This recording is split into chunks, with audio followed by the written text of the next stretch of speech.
greenhouses. This is really, really good, you know, you're going to like this Sit one. back, relax, and enjoy living with the land. Por su seguridad, permanezca sentado con sus manos y brazos, pies y piernas dentro del barco y cuida a los pequeñitos.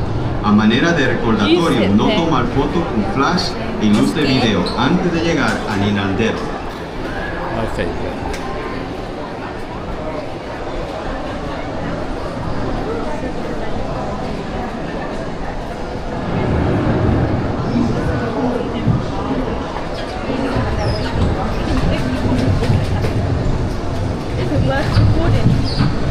Yeah, I reckon it's recording. Is that talking though? No problem. Is that talking?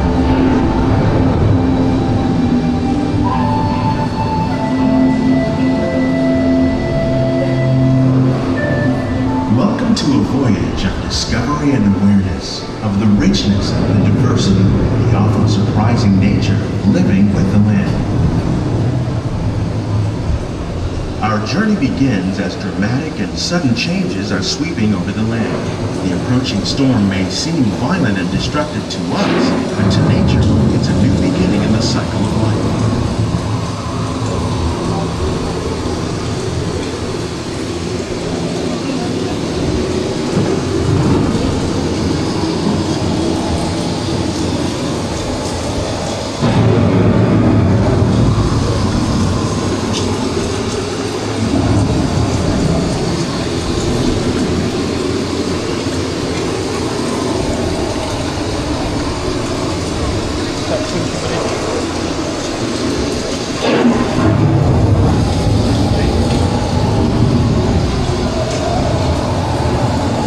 Beneath the surface of the land, roots trap water from the flowing mud, extracting precious nutrients and minerals. These elements, when combined with sunlight, create the diverse living systems of our planet.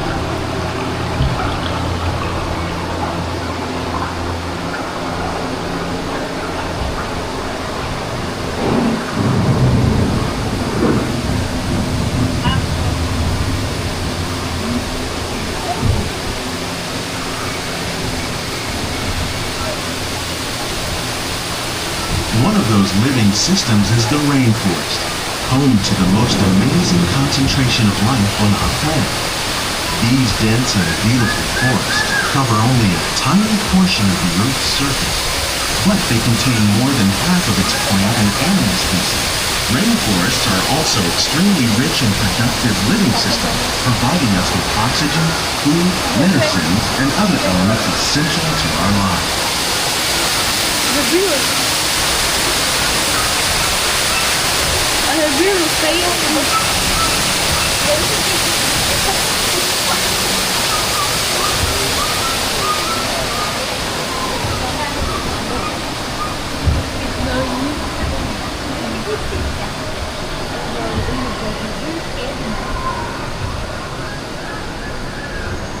In the desert, nature has created a very different, but no less beautiful living system. And while this arid landscape may seem lifeless, it is very much alive. The plants and animals that have learned to survive in these harsh conditions make use of what little water they can find and avoid the scorching rays of the relentless sun.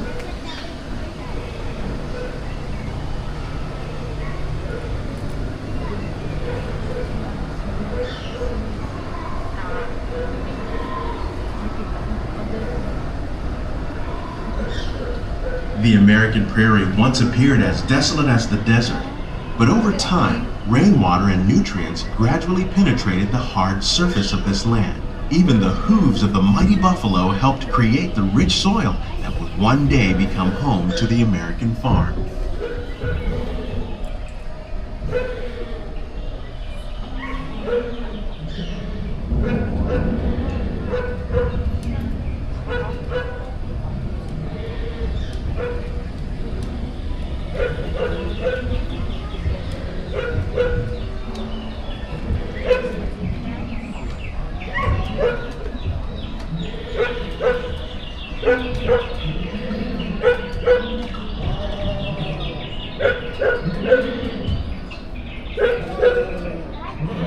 Of all the forces at work on the land, Humans have had one of the most profound effects. The need to produce food for a growing world led to the enormous use and sometimes overuse of the land. In our search for more efficient ways to grow food, we often fail to realize the impact of our methods.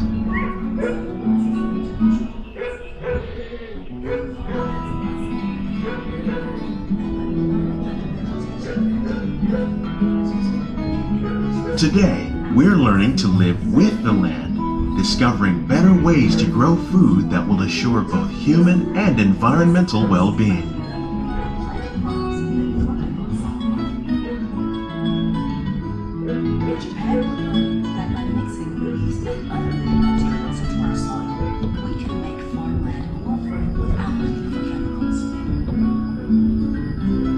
Here at Epcot, we're learning to reduce the need for chemical pesticides by breeding and using natural predators, like ladybugs and wasps, to control pests.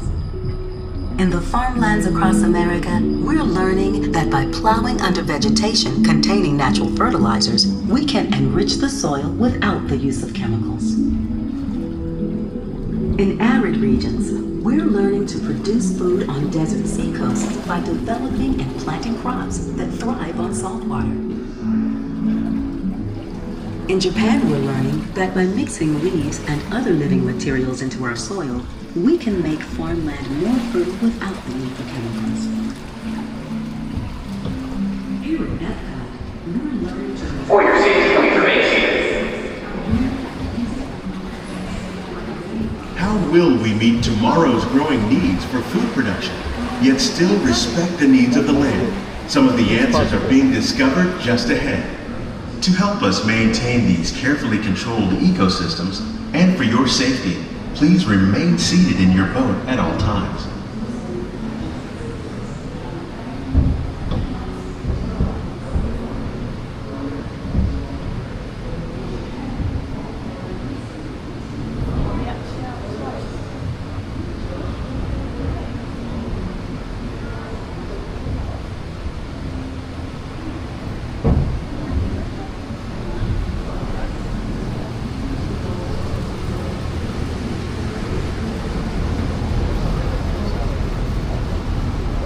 Welcome to our living laboratories, where scientists from Epcot and the U.S. Department of Agriculture are exploring innovative ways to produce bountiful harvests now and into the future.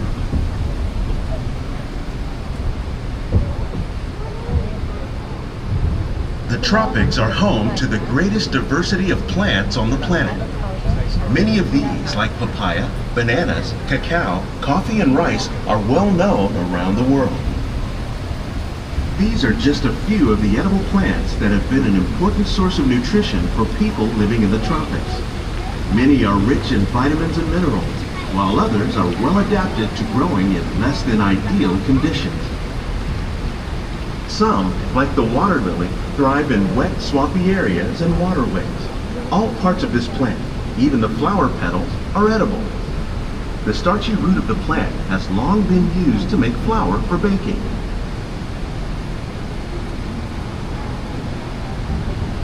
One day, many of these lesser-known tropical plants may be as important as the bananas growing on both sides of the boat.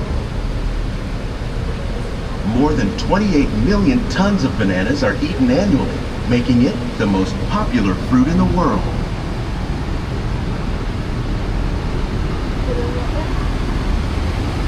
Yeah. Or just stay there. It's really good.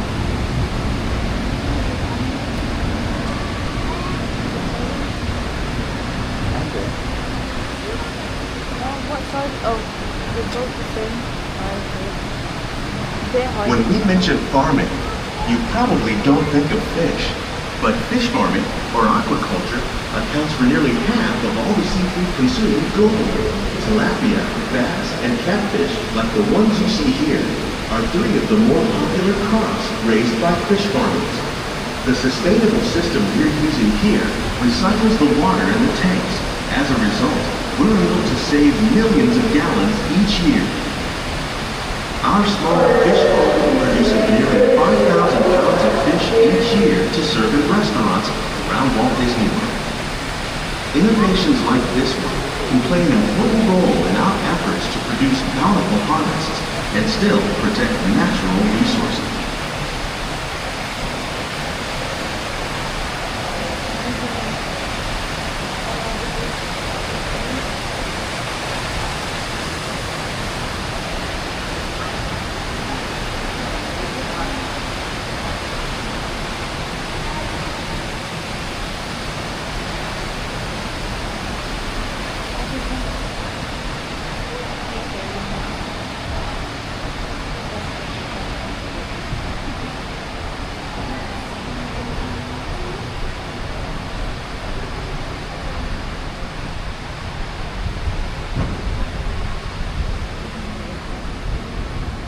While there are more than 50,000 edible plant species in the world, most of us are only familiar with the handful that make up our everyday diet.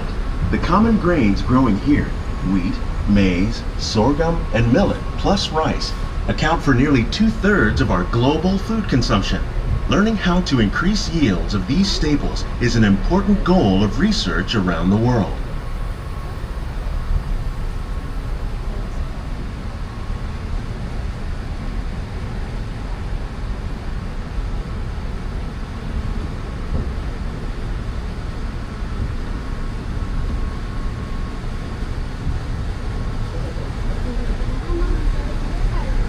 These plants are definitely on their way up. Innovative growing techniques like these increase yields while more efficiently using resources like water, fertilizer, and pesticides. Another innovation at work here is our integrated pest management program. By populating our greenhouses with beneficial insects that prey on harmful pests like aphids and flies, we are significantly reducing our reliance on conventional pesticides. We're growing these crops using our nutrient film system. This technique precisely controls and recycles water and nutrients. With it, we can produce over 27,000 heads of lettuce a year in this one small area.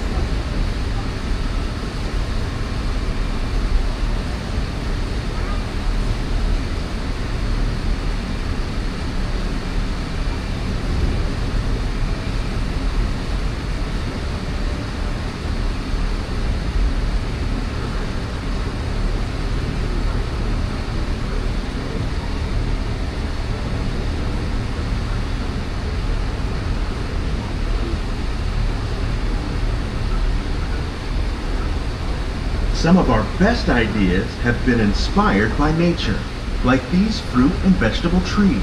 By growing these ground plants vertically, we can increase yields and better control diseases. These crops taste as good as they look. In fact, we serve more than 15 tons of produce from our greenhouses in restaurants here at the land every year.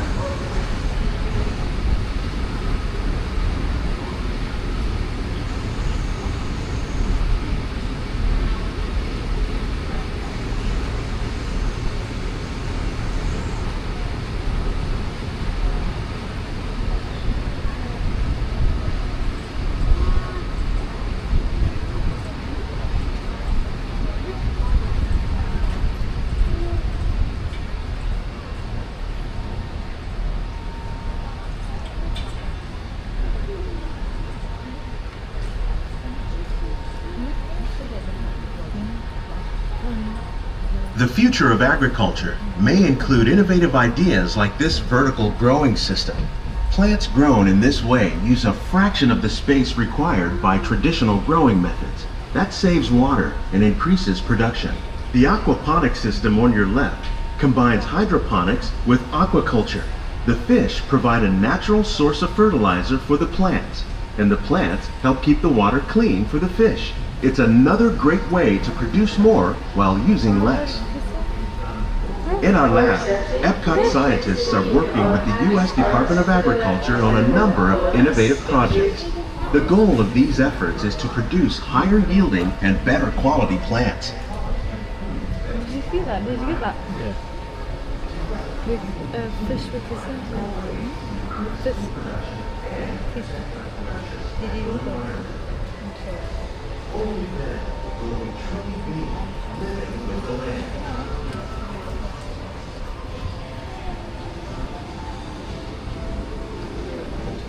On behalf of Walt Disney World, we hope you've enjoyed this unique journey through our living laboratory. If you'd like to learn something new, then check out the behind-the-scenes walking tour. It's a chance for the whole family to get up close and personal with the plants and growing techniques in our laboratory. Please keep your hands and feet inside the boat and remain seated until the boat comes to a complete stop.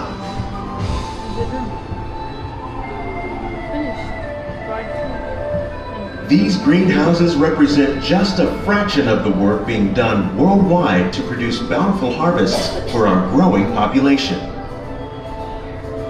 Scientists, farmers, and even backyard gardeners are doing their part to improve the quantity and quality of foods that we all rely upon. Together, we can continue to find more ways to increase food production and protect our precious natural environment. Only then will we truly be living with the land.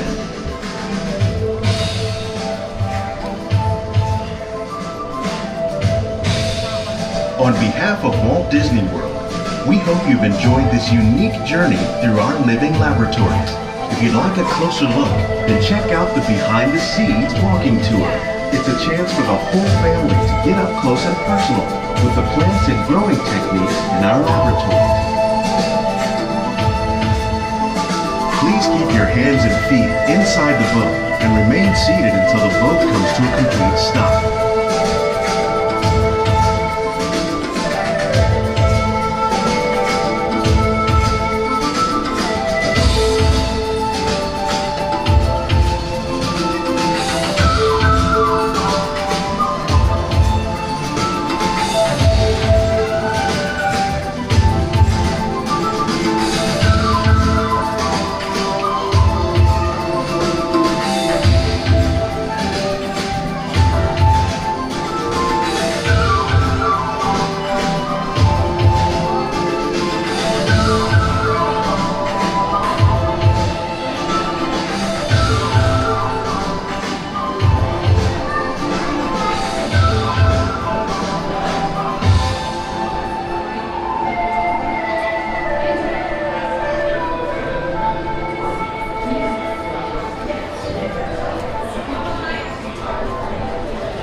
Please gather all your personal belongings. Lower your... Please step carefully onto the moving platform. This is a nice relaxing ride, this one is.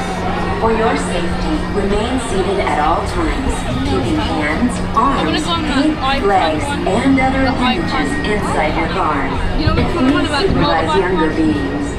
Stay clear of the doors, which will open and close automatically. That's a bit long wait. Enjoy your journey. You can carry on, I'm not. If you're more than 2 hours, no way. You can carry on, I'm not going back. Go back to the hotel. Then step into the car. For your safety, remain seated at all times. You're going to see it here anyway. Arms, feet, legs, and other appendages inside your car. And please supervise younger beings. Stay clear of the doors, which will open and close automatically. Enjoy your journey.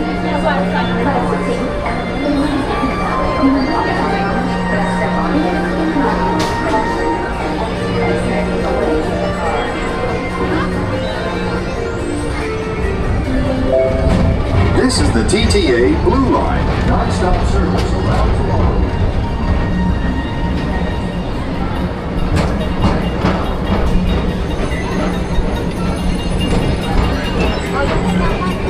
Yeah, that's the one. Greetings, intergalactic travelers. Welcome aboard the People Mover, presented by Enterprise. I'm your guide aboard this highway in the sky. the absolute best way to see See on the tomorrow. scary wheel. My stars, there are ever lots to see. From spacecraft to monster labs, there's really nothing like today in Tomorrowland.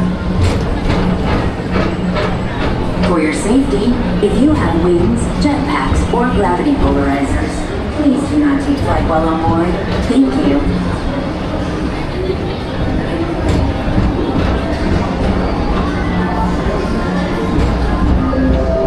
The next station is Tomorrowland Urban Planning and Star Traders. Transfer to green and red lines. Don't worry, your express train keeps on rolling through the future. Right by two of my favorite spots.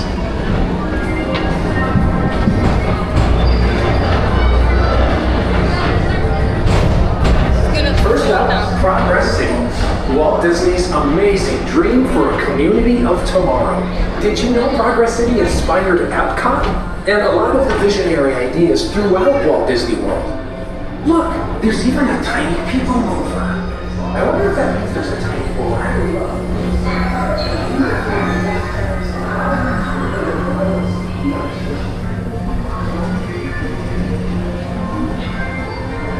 On your right is Star Traders, home to the greatest goods in the galaxy. Except actual stars. Those are no longer sold.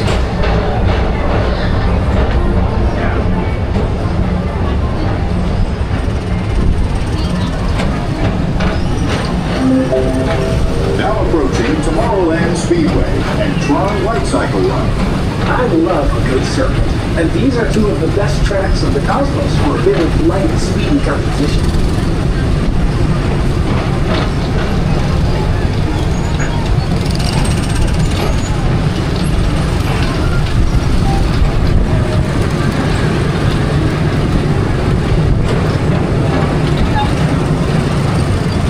Attention all visitors from Galaxy M31. Please keep forward-facing tentacles clear of oncoming vehicles. Thank you.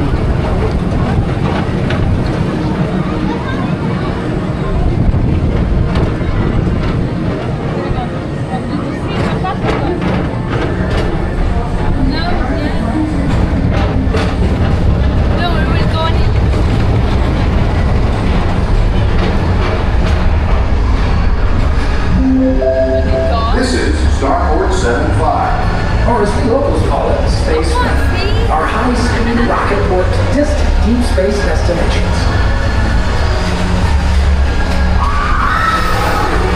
No! Why did you bring me up here?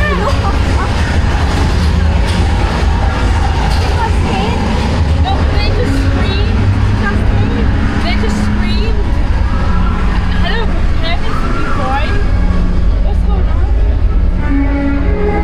I can't do this. Let relaxation wash over you at the most refreshing retreat in the galaxy, the coral moons of Pisces 7. You H2O it to yourself. Book today.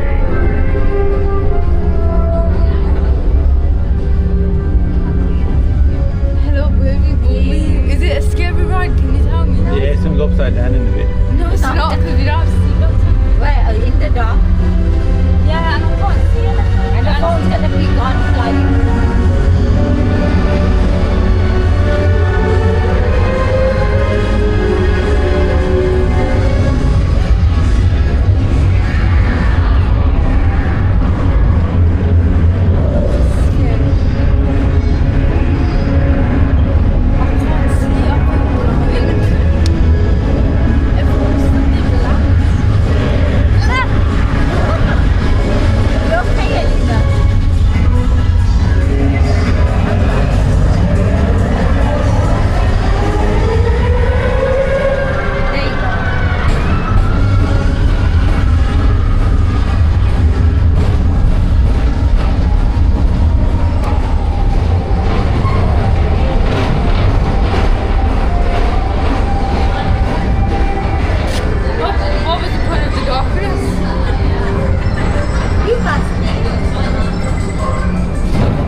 to confirm your flight to the moon.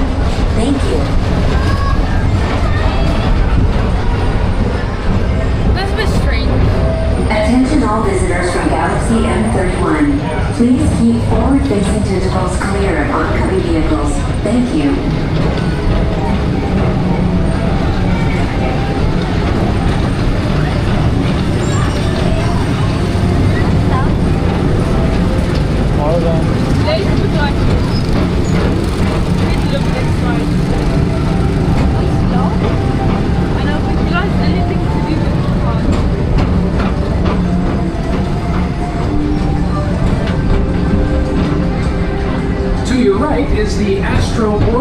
our celestial symbol of interplanetary harmony and fellowship.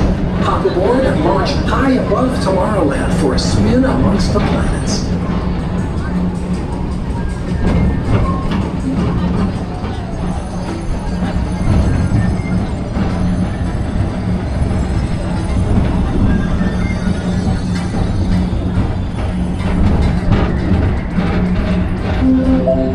The next station is Walt Disney's Carousel of Progress. As usual, we'll keep moving ahead, and so does the carousel. Like progress itself, this theater never stops, inspiring new generations to dream of a great, big, beautiful tomorrow.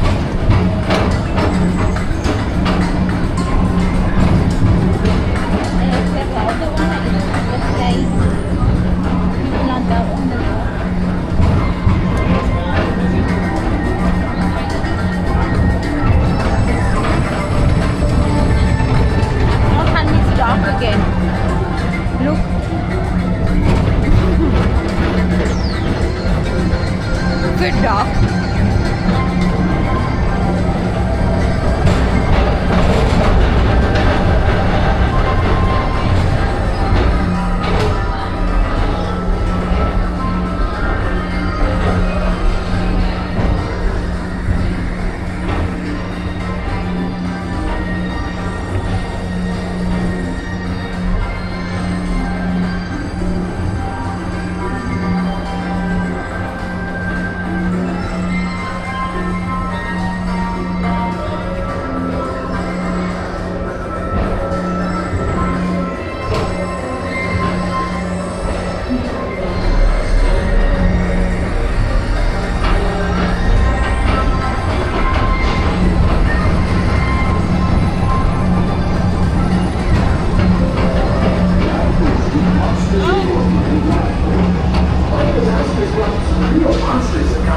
Whether you have one eye or nine, take the time to see this show. Now approaching Tomorrowland Transit Authority Station. My fellow sentient life forms, our people mover journey has nearly come full orbit. Thanks for riding with us. It's been a pleasure to have you aboard. And even though we're concluding, this is always my favorite part. Because now is the time. Now is the best time to go out and explore tomorrow. Today. See you in the future.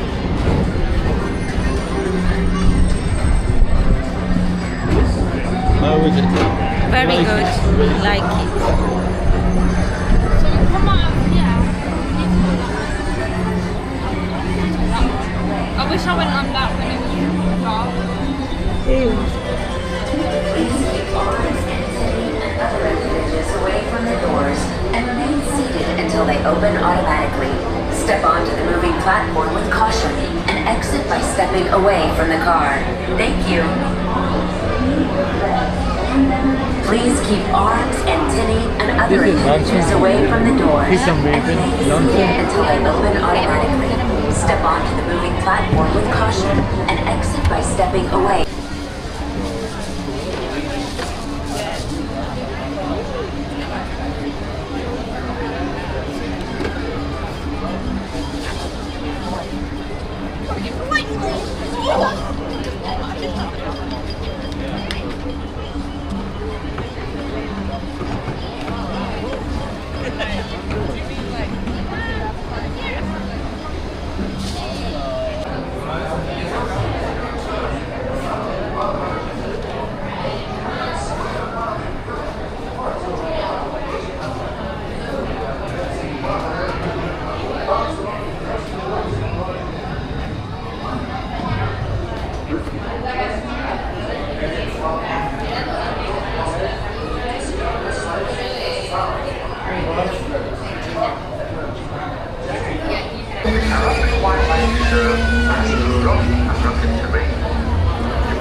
spotting closed.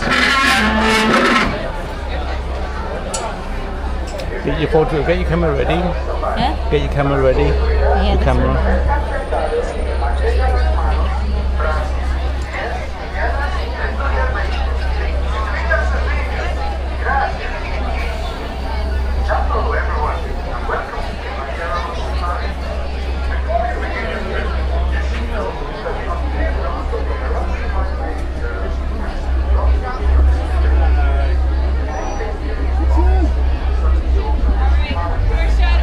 That's not this other one. And as we say here in Harambe, Twin does mean let's go. Good job, everyone. My name's Aaron. I'll be your guide for Safari today out into the Harambe Wildlife Reserve. Just as a couple safety reminders, please keep your hands, arms, legs, and feet inside the truck at all times and remain fully seated for our entire safari. It does get pretty bumpy out there. I am really driving, so make sure you hold on nice and tight. Any cameras, hats, glasses, cell phones, or other loose items. If they fall from the truck, I can't stop to retrieve them for you. Above your head is an animal spotting guide that'll help you identify some of the animals we might see on safari today. We probably won't see them all, but we usually do get pretty lucky. If you're taking pictures, have your cameras ready.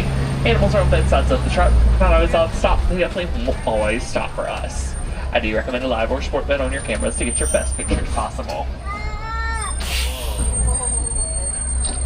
We're just waiting for that final all clear from the warden before we begin our safari. Are you excited, Laura? To see all the animals.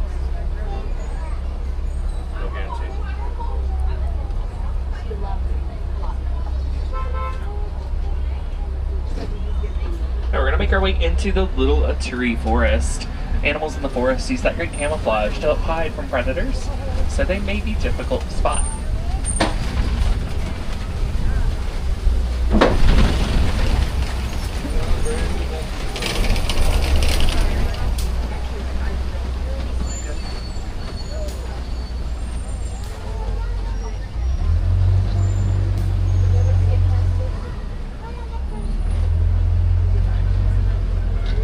Coloring laying down on the left are greater kudu.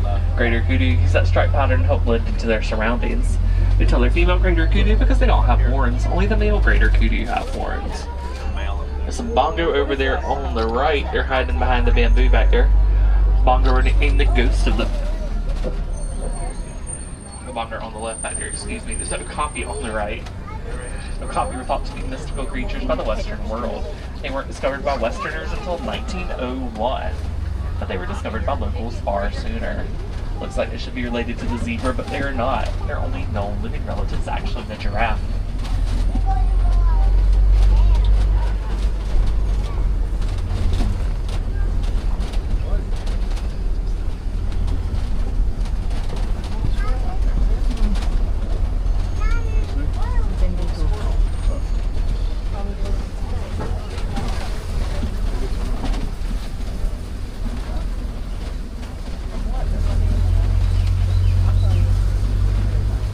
Calm in their forest so far this morning.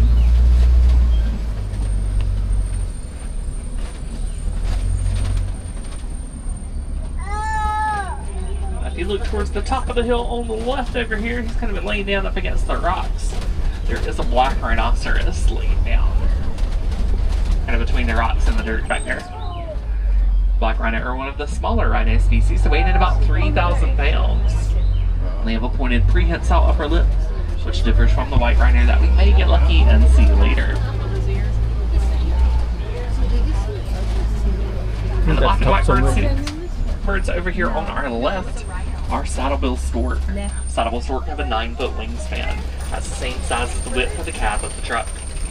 They communicate with each other by rattling the bills because they don't have vocal cords. And actually stand about 5 feet tall.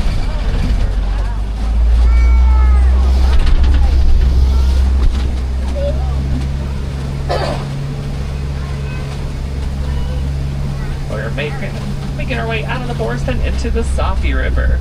There have been some hippo sightings in the area recently, so we might get lucky and spot some hippos.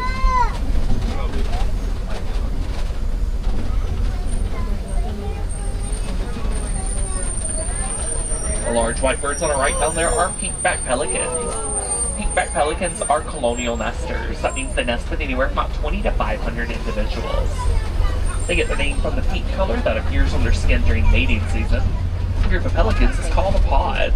Nile hippopotamus fully submerged there on the right. In the water. Get a little bit better look over here on the left too. Nile hippos are actually poor swimmers. They'll walk or glide across the bottom of whatever body of water they're in.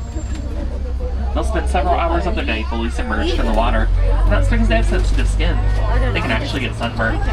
They'll hold their breath for several minutes at a time as well, and they even hold their breath when they're asleep. They'll naturally rise up to the surface, take a breath, and go back under without even having to wake up.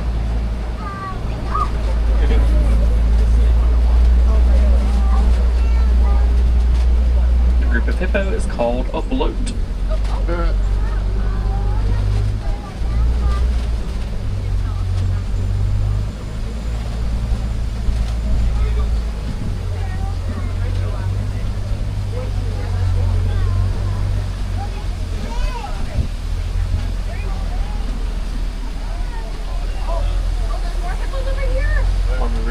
That bloat with hippo near the waterfall there. We're going to start to make our way off the side of the river and head towards the savannah. The savannah has a delicate ecosystem. Giraffe-backed tree trimmers, elephants bulldoze old trees to help promote new growth, and antelope backs the grass meadows. Animals that live on the savannah are migratory, and that means they'll travel a great distance every year.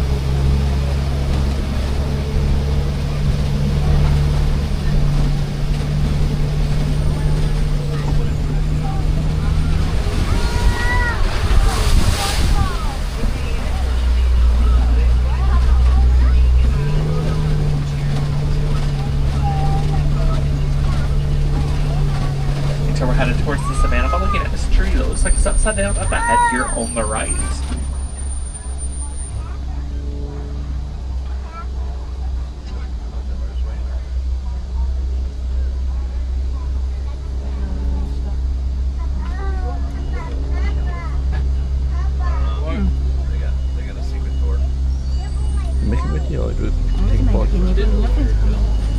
This is a baobab tree. The baobab tree remains leafless 9 months out of the year to help it conserve water. It'll store that water in its trunk. Animals on the savannah can break it in the trunk and get the water if they need it during the dry season. The baobab tree is nicknamed the Tree of Life.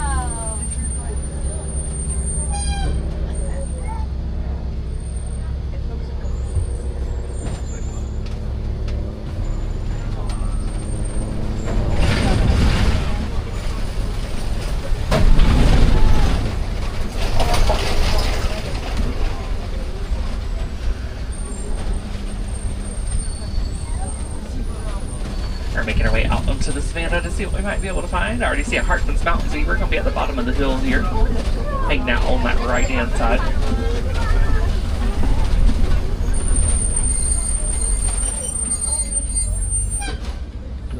Hartman's mountain zebra have what's called a dewlap. That's an extra flap of skin that hangs down on their neck. That dewlap will help them regulate their blood flow to maintain their body temperature. They're the only species of zebra to have a dewlap, although other hoofstock animals do. The group of zebra is called a dazzle.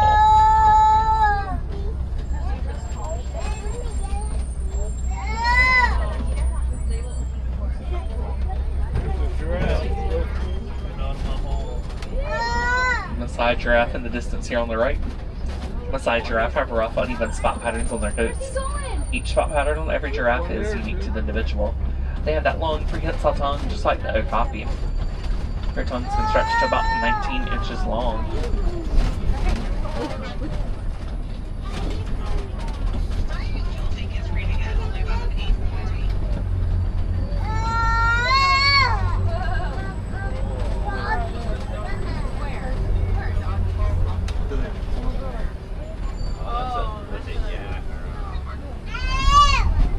Painted dogs here on the left, they get their name from their coat coloring. Each dog has a unique coat coloring and they are some of the most successful pack hunters. Actually more successful than lions and hyena combined. They are members of the canid family, however they are not in the same branch that domesticated dogs and wolves are in, because they only have 4 toes on each paw.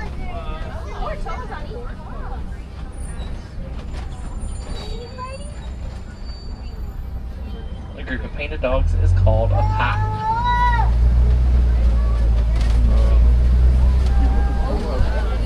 And Coley cattle, a wildebeest, sable antelope is the what's on the side giraffe. Right here. Sable antelope are the emblem of the Harambe Wildlife Reserve. Their long curved horns often deter predators from attacking. And Coley cattle were thought to be symbols of wealth in the Watusi tribe. It's the tribe that domesticated them, so they're also called Watusi cattle.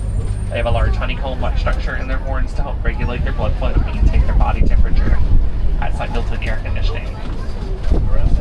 One of only 2 domesticated species on the reserve. Wildebeest are migratory. They'll travel in herds of 1.5 million individuals, anywhere from 500 to 1,000 miles each year during what's called the Great Migration. Wildebeest calf are able to stand several minutes after they're born and they keep up with the rest of the herd to get away from predators. Now, the average adult giraffe is about 16 feet tall. They can go anywhere from 16 to about 19 to 20 feet tall. It all depends on their genetics. They have that long prehensile tongue just like the okapi. Their tongues are stretched about 19 inches long. Their tongues are purple. And that is roughly from about your elbow to the tip of your middle finger if you're an adult.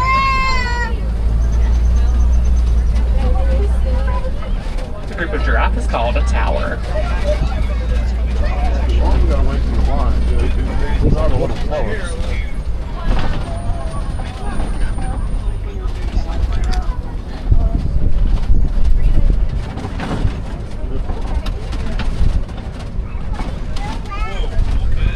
Those are called ossicones on the top of the giraffe's head. Some of the ways you can tell giraffe and okapi are related. Male okapi also have ossicones. Those ossicones are a part of their skull structure. Both male and female giraffe have ossicones.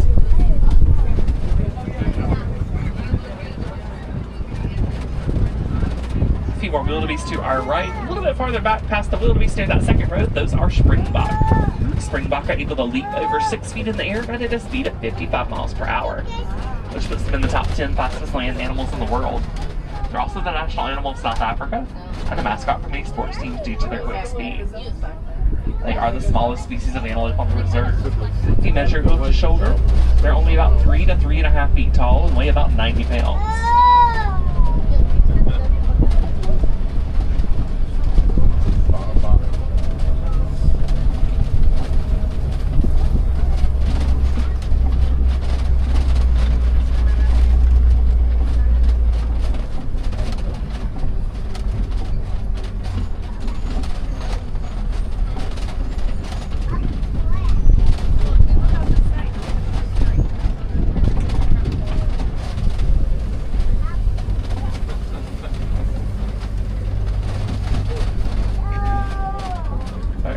Towards elephant country. You can tell by the trees that have been knocked down.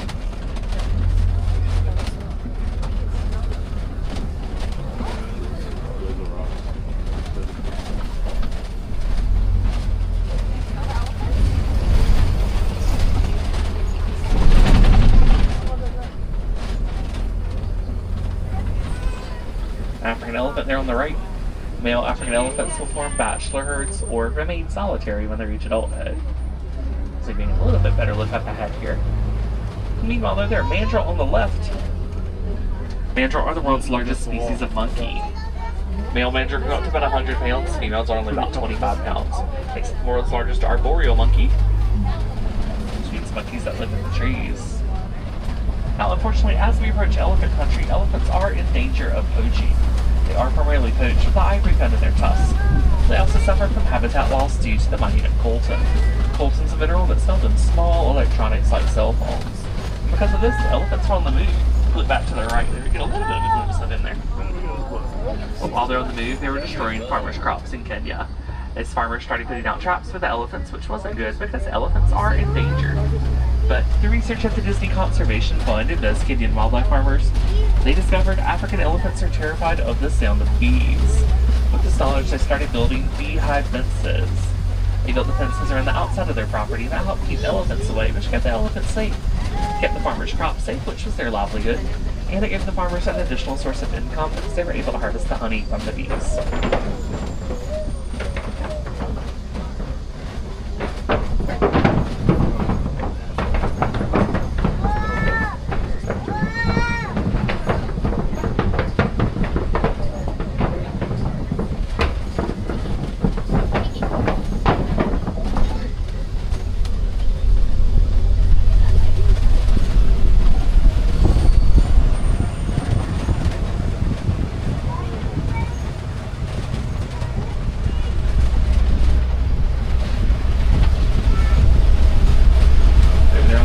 red clay, there are some tusk marks. Elephants love to eat red clay. It provides the vitamins and minerals they need. Now, when elephants migrate, they follow a dominant female, and that's because elephants are a matriarchal society. A dominant female is typically the oldest in the herd. She's the one that's migrated the most and has the most life experience. A herd will consist of a dominant female, other females, and their young. Males only stay with their mothers in the herd until they reach late adolescence or early adulthood, about 15 years or so. Then they go off to form those bachelor herds or remain solitary. Looks like we are getting a glimpse of baby up ahead here as well. Elephants are actually targeting around 22 months before they give birth. That's almost 2 full years before giving birth to one calf. Average elephant calf weighs about 250 pounds when it's born. Get a little bit better look up ahead here. A little too close. Not all that stuff right there. Now, I would say based on baby size there, she does appear to be not quite 2 years old. Probably roughly about 1,000 pounds. A big girl and a baby.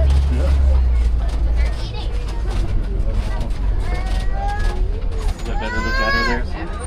Elephants flap their large ears to help expel heat from their bodies, as they have a lot of blood vessels in the back of the ears to help them do so.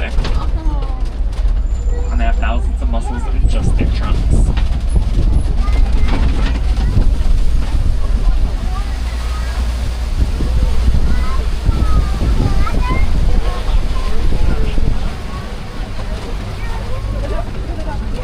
Birds on the left are greater flamingo. Greater flamingo are the lightest colored pink of the flamingo species. They get that pink color from the shrimp and krill they eat that provides beta-carotene in their diet. When they hatch, they actually turn out a gray color. They don't get that pink color until they're about 2 to 3 years old. The group of flamingo is called a flamboyance.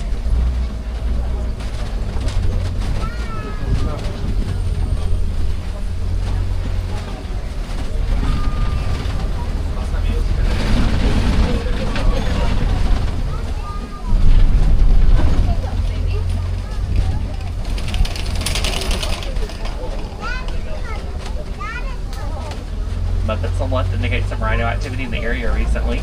Rhinos love to roll around in mud pits. Helps coat their sensitive skin to cool them down. Acts like a natural sunscreen for them.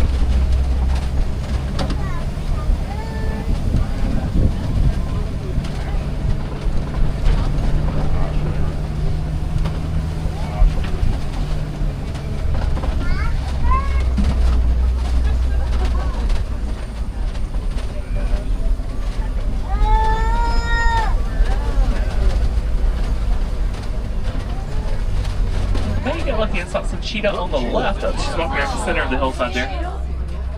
Cheetah are built for speed and not power. Due to this, they primarily hunt during the day. Because if they hunt at night, there's a better chance for large predators to chase them off. Cheetah can't roar. They communicate by making a chirpy-like sound. They're also able to purr. Their white rhinoceros there on their right as well. White rhino are named for the Afrikaans word wide. It means wide, it's not white. They're named for the broad, square mouth.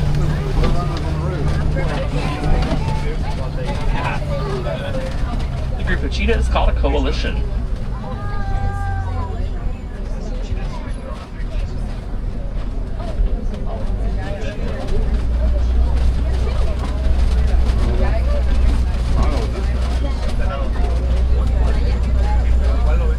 Waterbuck on the left. Waterbuck drink more water than the average analytics that actually don't migrate. They'll stay near large sources of water. They emit an oily-like substance on the coast to help keep predators from attacking. The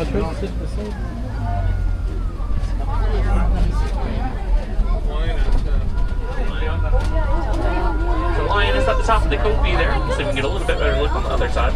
Now, lions do typically sleep about 20 hours a day. They do their hunting primarily at night because their vision improves 3 times to what it is during the day. Females on the prowl go off to hunt, and the males stay back to take care of the territory and the cubs. The males on the outer edge of the copy here.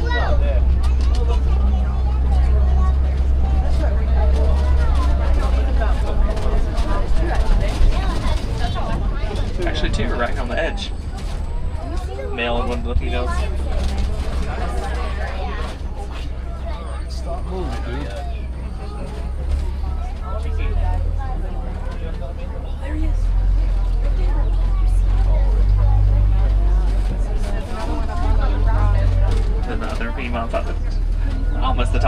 be there.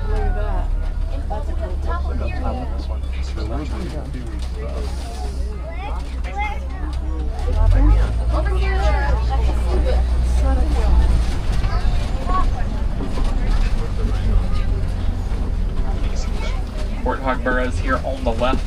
Warthogs are the largest burrowing animals that live in Africa. Well, back into their burrows, sit with their tusks out to appear more threatening.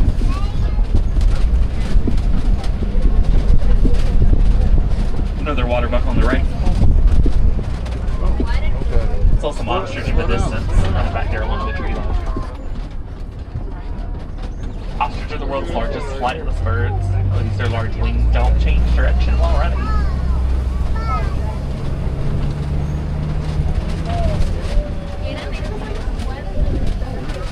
Eggs on the ground on the right, there are ostrich eggs. One ostrich egg is the equivalent to about 2 dozen chicken eggs. They weigh around 3 pounds apiece, and a fully grown adult can stand on the top of the shell without cracking it because the shell is as hard as concrete.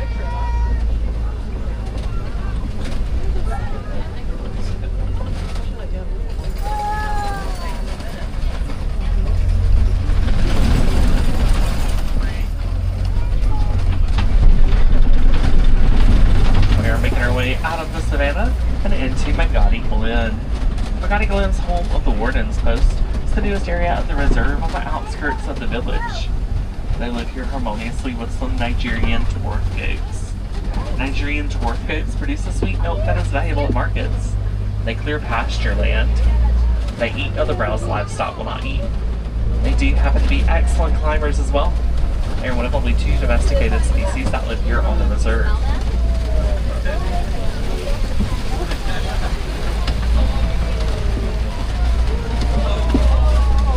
Alrighty friends, we are headed out of Magadi Glen and back towards the village of Harambe and the end of your safari. What can you do at home to help? You can recycle, conserve water, eliminate the use of single-use plastics like water bottles, reusable water bottle, or reusable shopping bags, and recycle old electronics. By recycling old electronics, it does help benefit both elephants and gorillas who suffer from habitat loss due to the mining of coal. After the sea gorillas or some of the other species we might not have seen on safari today, I recommend checking out the Gorilla Falls Exploration Trail. It's just a short hike away from the exit. On the trail there are gorillas, meerkats, snake and mole rats, scrappy zebra, a hippo wading pool, and some more egg coffee. There's also the Maharaj Jungle Trek over in Asia. There are tigers, bats, spinner dragons, and many other Asian species. The trails are about a 15 to 20 minute self-guided walking trail. AD closed a little bit earlier than the rest of the park. If you learn more about what these systems help conservation, check out the Disney Conservation Fund. Accidentally, nice locations here in Animal Kingdom. Disney's funded numerous projects worldwide to help conservation and sustainability of species. They match every donation they receive dollar for dollar, and if you decide to donate, you get a pretty cool pin as well. Age free designed it. Wilderness Explorers, you've been on the symbol 1. That's a symbol like the lion and the number 1. Now it's a good time to go and gather up any of these personal belongings. Check your pockets, check your rows. Make sure you're not leaving anything behind. If it stays on the truck, it is going to go on another safari. It's quite a long walk back to Africa to retrieve anything you may have forgotten.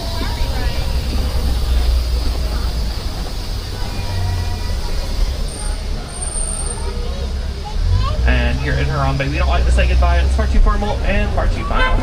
Instead, we say Kwaherini, which means to go well. So Kwaherini, friends, like you go well, go wild. Have a great rest of your day here at Disney's Animal Kingdom or wherever else your adventures may take you.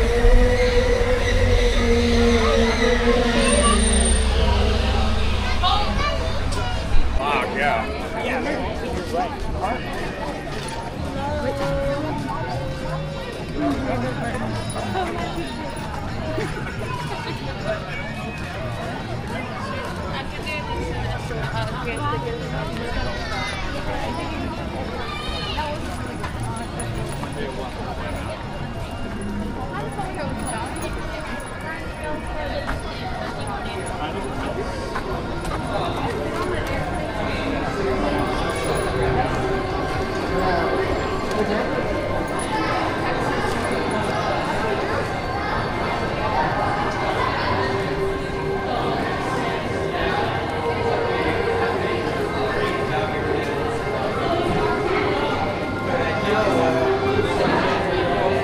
This is going to take your breath away. Have you seen this on YouTube?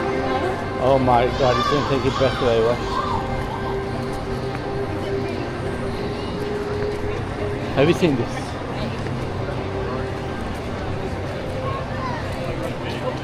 I do 0.5. What 0.5? The thingy bob, the camera, like this or this? I do it that way. This way? Yeah, don't zoom in.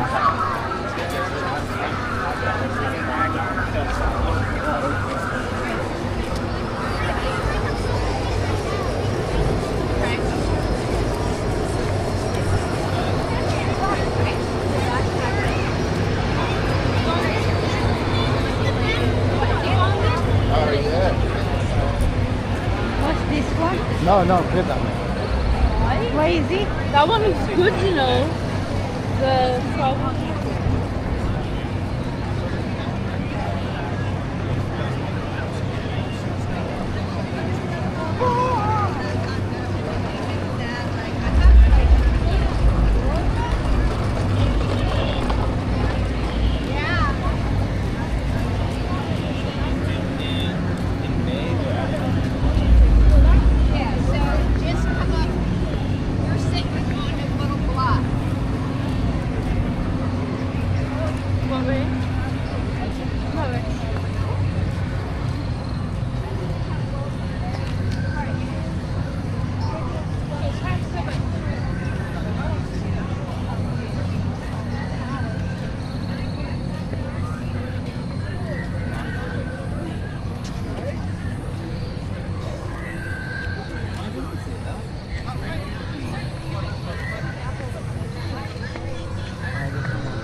Back to the side we came from. Is it? Yeah. Go that way. It takes us back here. Oh yeah.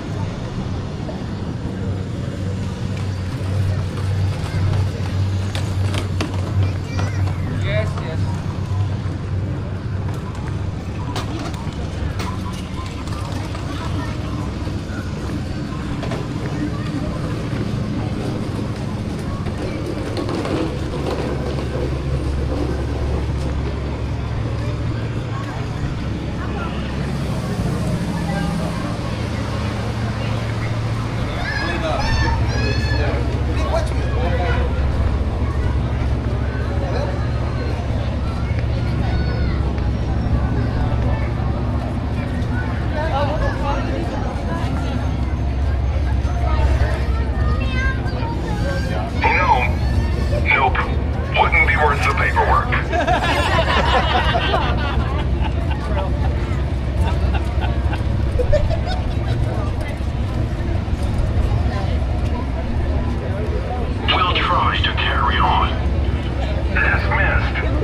Traveler.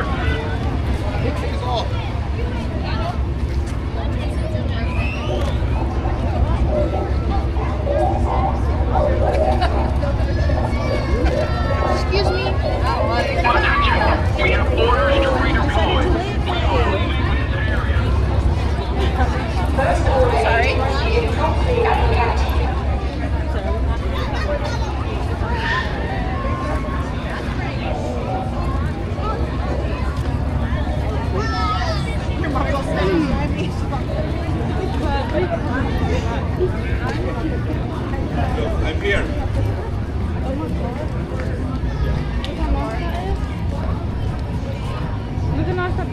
Yeah, no? Look at the picture I'm getting on my video.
Go for it. Why is it open? I don't know which one this one is. Alina, why is it?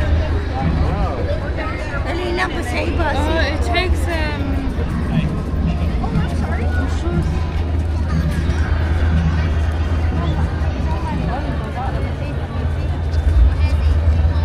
Oh, is it it takes you on a mission. I forgot what it's called now. This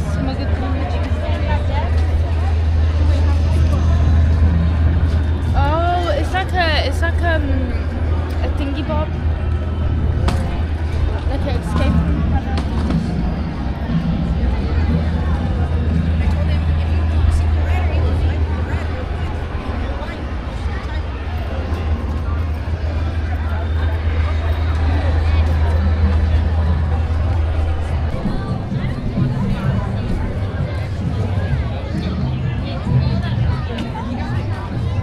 Look at that there.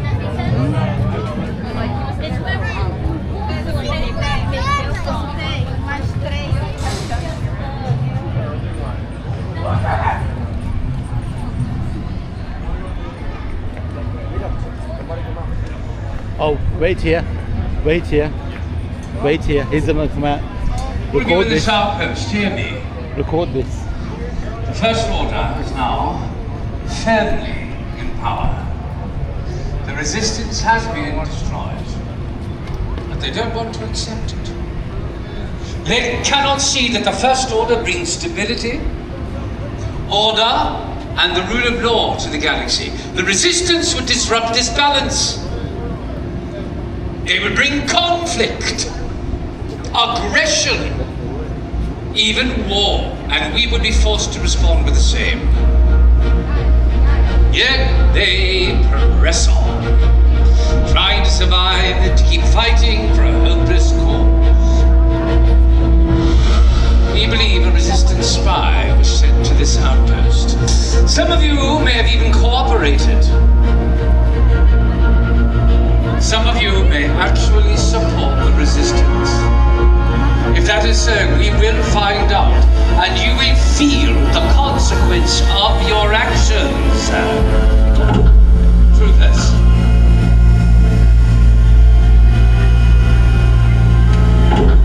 Lieutenant.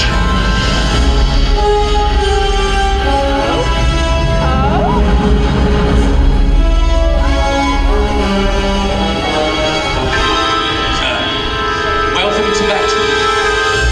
You are a poor ambassador. Sir. Have you found the resistance spy? Not yet, sir, but we will.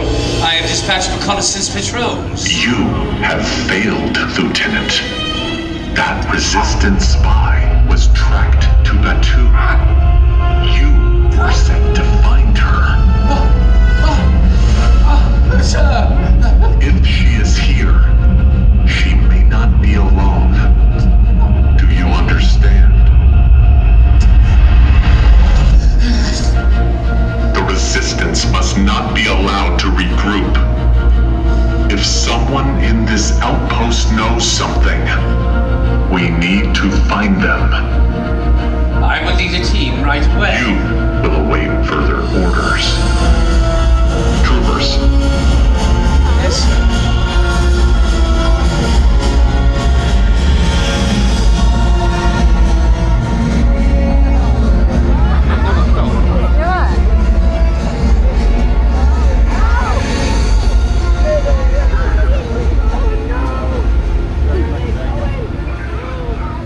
Oh my god. Oh no. No. Go right after him, girl. Oh no. Oh no. Would like a word. There is a resistance spy in this outpost. You want to rouse suspicion.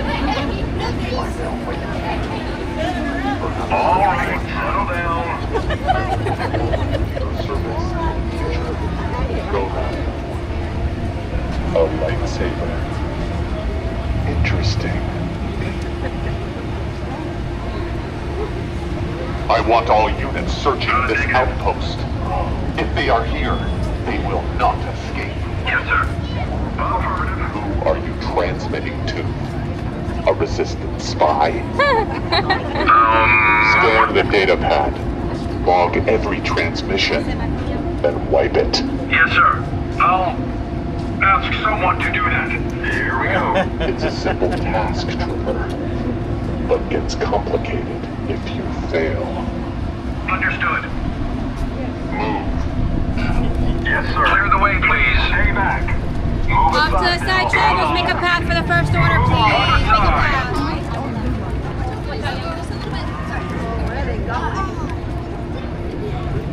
Off to the side, traveler. I want that resistance spy. That was good timing, wasn't it?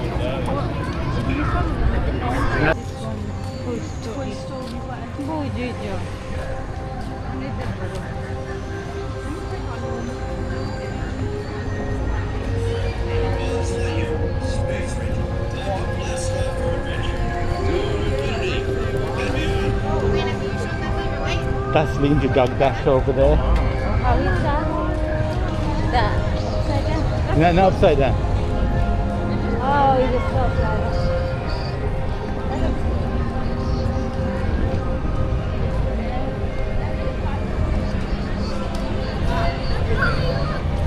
There's a plane.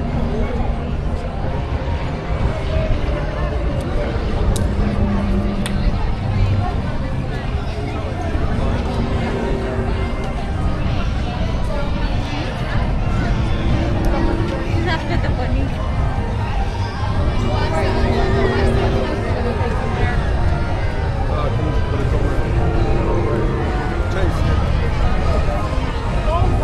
Sasha, your swirling sauces.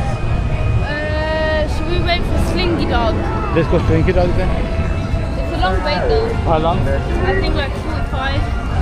Is it worth it? I mean, are we gonna come back here? We will come back. Yes, I just leave it and let's go to the one 20 minutes.